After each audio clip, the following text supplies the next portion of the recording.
Hello guys, welcome to my YouTube channel.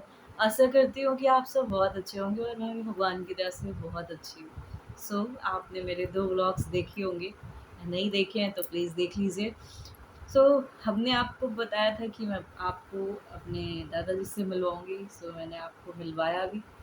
I hope कि आपको उनसे मिलकर बहुत अच्छा लगा होगा और आगे-आगे उनकी चीज़ें आप सुनते रहेंगे। आप मेरे वीडियो को शुरू से लेके एंड तक देखिए और उनके बारे में और भी ज़्यादा जानिए।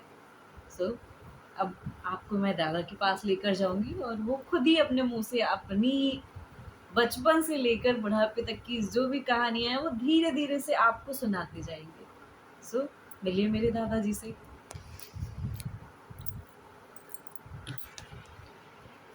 प्रिय प्रिय दर्शक बंधु तथा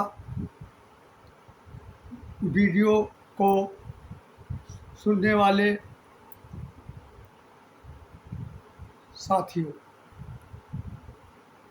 मैं आपको अपने जीवन की कुछ गाथाएं, कुछ संस्मरण आज सुनाऊंगा। क्योंकि मैंने वादा किया है आपसे कि मैं हर रोज़ 4-5 मिनट आपको अपने जीवन के संघर्षमय जीवन की गाथाओं को सुनाऊंगा। भाइयों, मेरा जन्म एक अति गरीब कृषक परिवार में हुआ था। मेरी माँ श्रीमती भगवती देवी के के के पिता भी नहीं थे, न उनके कोई भाई थे और न तो कोई कुछ।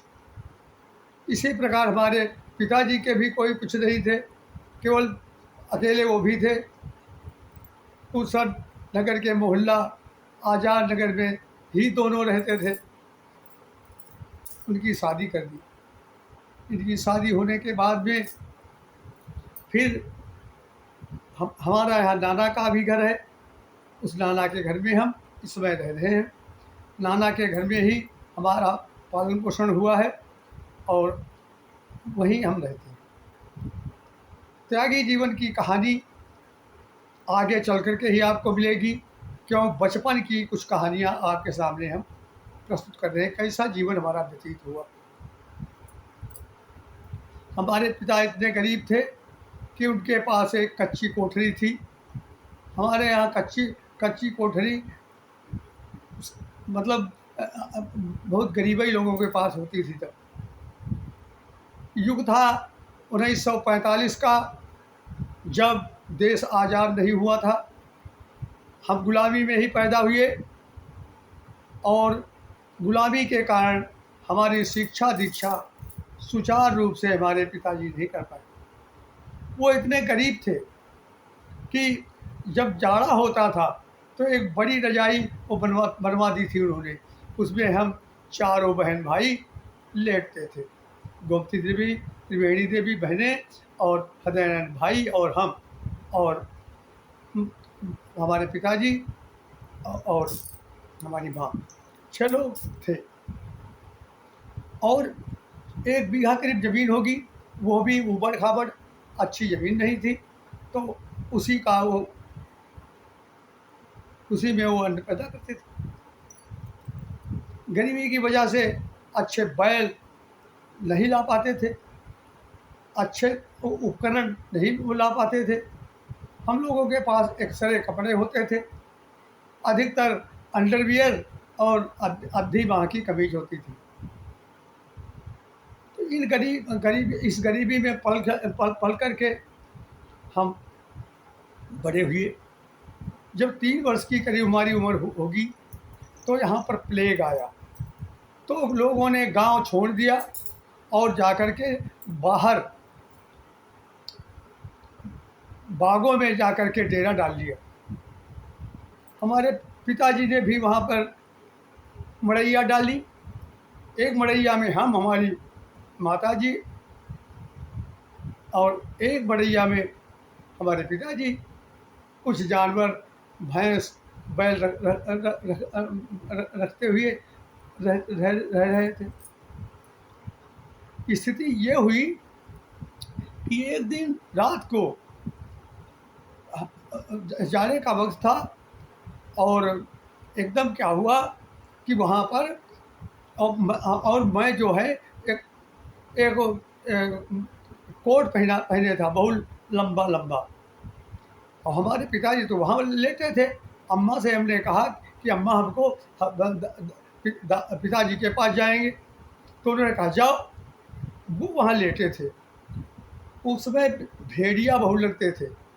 उन्होंने समझा भेड़िया आ गया है, क्योंकि पहने थे कोट और यह झम्बर झम्बर लग रहे थे। उन्होंने हमारे लाठी मार दी। लाठी मार दी भेड़िया जान करके, और मैं गिर पड़ा वहाँ। और गिरने के बाद में वो हमको उठा ले गए और दवा दारू कराई। खैर मैं ठीक हो गया। आज भी उस लाठी का दाग हमारे यहाँ पर है भाइयों। उसके बाद उन्होंने हमारा प्रवेश कराया गांव के विद्यालय में।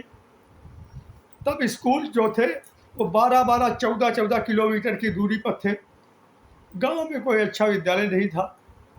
प्राइमरी स्कूल में हमारी भर्ती करा दी गई और वहीं हम पढ़े। मंगल प्रसाद मुंशी थे हमारे गुरुजी, उन्होंने ही हमको पढ़ाया और मैं यहाँ से कक्षा 5 पास हो गया। कक्षा 5 पास होने के बाद में जूनियर स्कूल कुरसन में है, वहाँ हमारा नाम लिखा दिया गया और मैं वहाँ गया और वहाँ पर शिक्षा लेने लगा। शिक्षा लेते हुए वहाँ पर एक रुकमांगल सिंह और नरपत सिंह नाम के अध्यापक थे। नरपत सिंह जी जो थे वो बहुत योग्य शिक्षक थे, लेकिन एक दिन क्या हुआ कि उन्होंने हमारी कापी जांचने के वक्त में गलती कर दी। क्योंकि गार्ड जो है शब्द वो चाहे जहाँ हो उसकी जी बड़ी होती है, और उन्होंने हमारे बीच में गार्ड शब्द था और गार्ड की जी छोटी हमने बड़ी बनाई थी, उन्होंने उसको गलत काट दिया।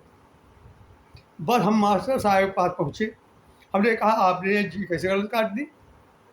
वो ठाकुर आदमी थे, बहुत नाराज हुए कि ये तो लड़का जो है हमारा शिष्य ही हमसे भिड़ रहा है। लेकिन हम नहीं माने। हमने कहा हमारे नंबर दो। जब 2-3 मरतबे उनके पास गए हम, तो गलती तो उन्होंने नहीं मानी, तो हमको पकड़ करके हमारे हाथ और बाहर फेंक दिया। और बाहर दरवाजे बाहर क्यारियाँ थी, उन्हीं में हम गिरे आकर, क्योंकि हम थुब के डील के थे। हमें बड़ी चोट आई गई। हमने उठाया बस्ता और हम घर को आ गए। पिताजी से कहा, हमने कहा दादा वो हमारी जी सही है।